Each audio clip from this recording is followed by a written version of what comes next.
প্রিয় কিশোরগঞ্জবাসী, আসসালামু আলাইকুম। এনসিপির পদযাত্রায় কিশোরগঞ্জে যে জনজোয়ার তৈরি হয়েছে, নতুন বাংলাদেশ করতে এনসিপির যাত্রাকে আর কোনো বাধা আমাদের আটকে রাখতে পারবে না। বাংলাদেশকে নিয়ে, জুলাই অভ্যুত্থানকে নিয়ে নানা ধরনের ষড়যন্ত্র পাতানো হচ্ছে। এতগুলো মানুষ শহীদ হলো, এতগুলো মানুষের জীবন প্রদীপ নিভিয়ে দিল, এত মানুষকে পঙ্গু করলো, এত মানুষের চোখের আলো কেড়ে নিল। আর ওরা যারা জনতার উপরে গুলি চালিয়েছিল, দুই একজন পুলিশের কথা বলে বাংলাদেশে তারা বিভাজন করতে চায়।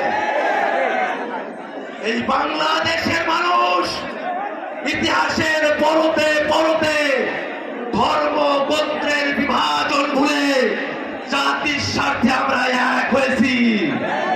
সেই ব্রিটিশ বিরোধী আন্দোলন, সেই পাকিস্তান আন্দোলন, স্বাধীনতা যুদ্ধ, মুক্তিযুদ্ধ থেকে শুরু করে নিয়ে স্বাধীন বাংলাদেশের প্রতিটি সংকটে বাংলাদেশের সকল মানুষ রাজপথে একসাথে নেমে এসেছিল।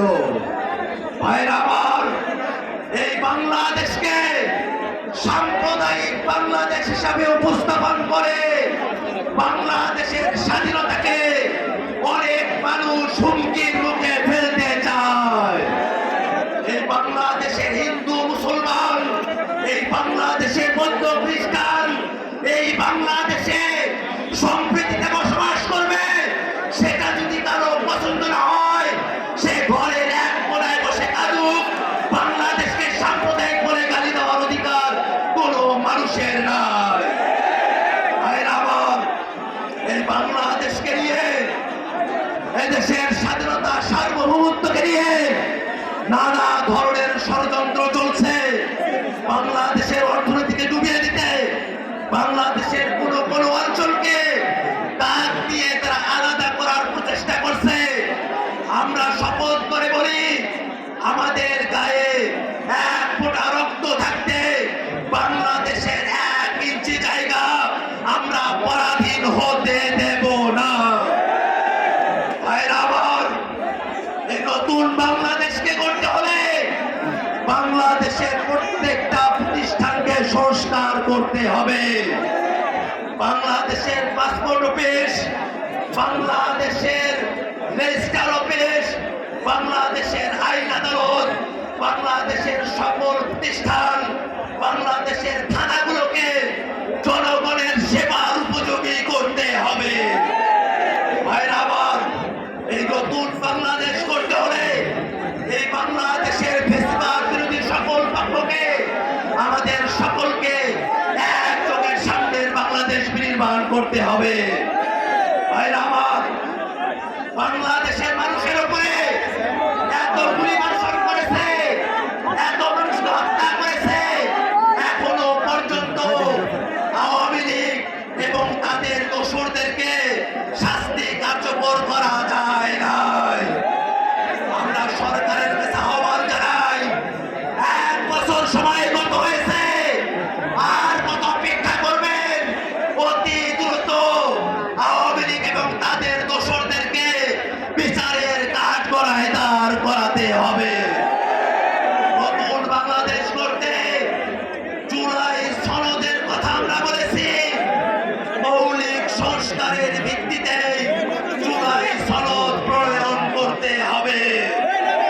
জুলাই সনদকে নিয়ে যাতে পরবর্তীতে কোনো অনিশ্চয়তা তৈরি না হয়, তাই লিগ্যাল ফ্রেমওয়ার্ক অর্ডার করে, এলএফও করে জুলাই সনদের নিশ্চয়তা, জুলাই সনদের অখণ্ডতা রক্ষা করতে হবে। ভাইরা আমার, এই নতুন বাংলাদেশে আমাদের নারীরা, তারা জুলাই আন্দোলনে এসেছিলেন, আমাদের নারীরা অনেক দিক থেকে বঞ্চিত হয়ে আসছেন। আমাদের নারীরা ঘরে কত পরিশ্রম করেন, সেই পরিশ্রমের তারা দাম পায় না। আমাদের নারীরা, তারা